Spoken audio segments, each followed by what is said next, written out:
உங்ககிட்ட ஒரு ஹைப்போத்திக்கல் கொஸ்டின், ஒரு ஊக கேள்வி கேட்கிறேன். ஏப்ரல் மாசம் 22ஆம் தேதி பாகிஸ்தான் வளர்த்தெடுத்து ஏவி விட்ட மத தீவிரவாதிகள் காஷ்மீரின் பெஹல்காமில் தீவிரவாத தாக்குதல் நடத்தினாங்க. சுற்றுலா வந்திருந்தவங்களை எல்லாம் மதம் என்னன்னு கேட்டு கேட்டு 26 அப்பாவிகளை சுட்டு படுகொலை செஞ்சாங்க. ஒருவேளை அந்த நேரத்தில் மத்தியில பிஜேபி ஆட்சிக்கு பதிலாக காங்கிரஸ் ஆட்சியில் இருந்திருந்தால் என்ன நடந்திருக்கும்? உங்களால் ஊகிக்க முடிகிறதா? காங்கிரஸ் என்ன செஞ்சிருக்கும் அப்படின்னு பார்க்கறதுக்கு முன்னாடி தாக்குதலுக்கு பின்னாடி நடந்தது என்னன்னு பார்ப்போம். இந்த தாக்குதல் நடந்ததுமே தாக்குதல் நடத்தியவர்கள் தப்பிக்க முடியாது அப்படின்னு சொன்னார் பிரதமர். சொன்னபடி ஆபரேஷன் சிந்தூர் மூலம் தீவிரவாதிகளின் தாயகமான பாகிஸ்தானை தாக்கியது இந்தியா.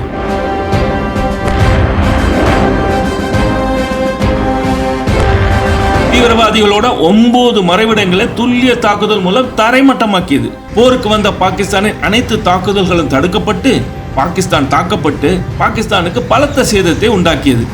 இந்தியாவின் கை ஓங்கி இருந்த போதும் அந்த போர் 4 நாளில் நிறுத்தப்பட்டது.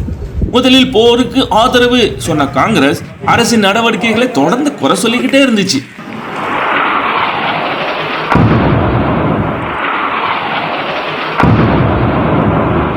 நோபல் ஆசையில போரை நாங்க தான் நிறுத்தணும் அப்படின்னு அமெரிக்க அதிபர் ட்ரம்ப் உரிமை கொண்டாடியதை சுட்டிக்காட்டி இந்தியா அந்நிய சக்தியின் அழுத்தத்திற்கு அடிபணிந்து விட்டது, தன்மானத்தை இழந்து விட்டது, மானமே போச்சு அப்படின்னு கூவிச்சு காங்கிரசும் அதன் கூட்டணிகளும். उधर से ट्रंप ने एक इशारा किया, फोन उठाया, कहा मोदी जी क्या कर रहे हो?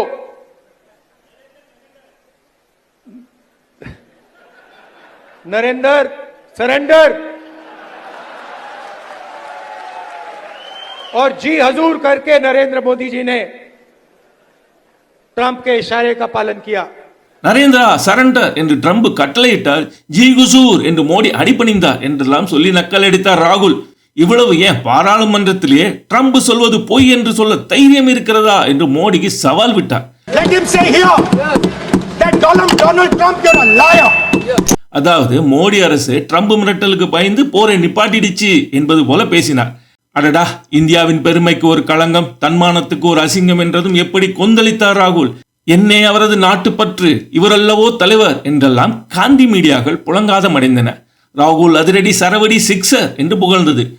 ஆக தீவிரவாதிகள் மீது நடவடிக்கை எடுத்த அரசிய குறை சொன்ன காங்கிரஸ் காஷ்மீர்ல பகல்காம்ல தாக்குதல் நடந்த போது ஆட்சியில இருந்திருந்தா என்னென்ன நடந்திருக்கும், என்ன நடந்திருக்கும் கற்பனை செய்வதை விட இதே போன்ற ஒரு தாக்குதல் சம்பவத்தின் போது என்ன நடந்தது என்பதை அறிஞ்சாலே தெரிஞ்சுக்கலாம் காங்கிரசின் தேசப்பற்றும் தன்மானமும் என்ன என்று. हिंदू है या मुसलमान, हिंदू. காஷ்மீரில் நடந்த தாக்குதலை விட கொடூரமான ஒரு தாக்குதல் மும்பையில் 2008ஆம் ஆண்டு நடந்தது.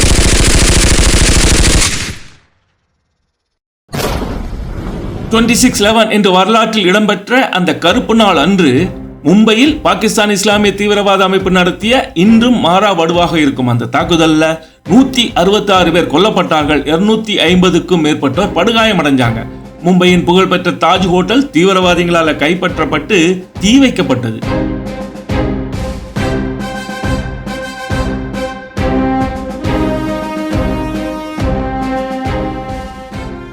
நாட்டையே உலுக்கிய அந்த தீவிரவாத செயலுக்கு அப்போதைய காங்கிரஸ் அரசு சோனியா ராகுலின் வழிகாட்டுதலின்படி திமுக போன்ற கட்சிகளின் தயவால் மன்மோகன் சிங் பிரதமராக அந்த யூபிஏ அரசு என்ன செய்தது?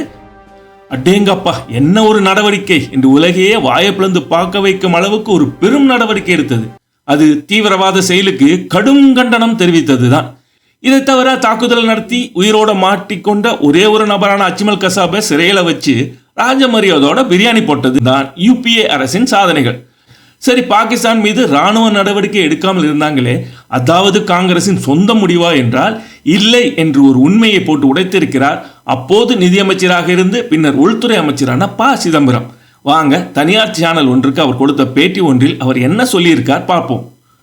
The whole world was descending upon Delhi to tell us that don't start a war.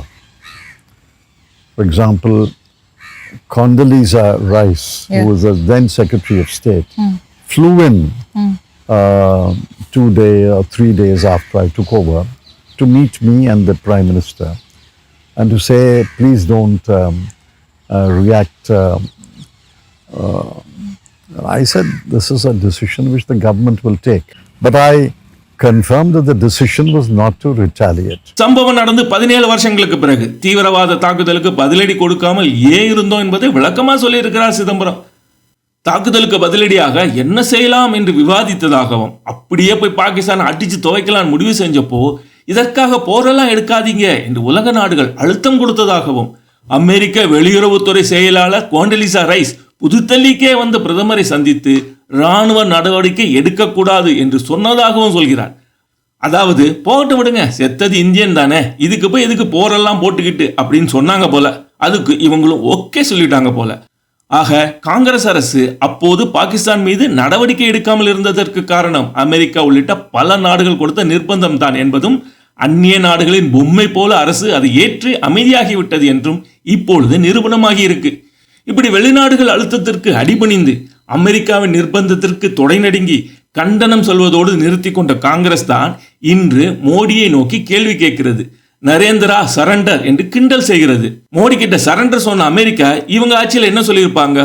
போருக்கு எடுத்தா தொலைச்சு புடுவோம் ஜாக்கிரதை அப்படின்னு சொல்லியிருப்பாங்களோ?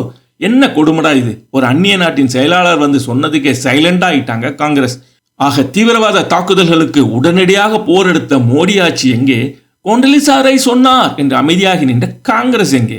இப்ப சொல்லுங்க, யார் அந்நிய சக்திகளின் அடிமை? இந்தியாவிற்கு ஒண்ணுன்னா கண்டுக்காம போவதுதான் காங்கிரஸ் என்பதை மட்டும் மனசுல வச்சுக்கங்க. That's all. மீண்டும் சந்திப்போம்.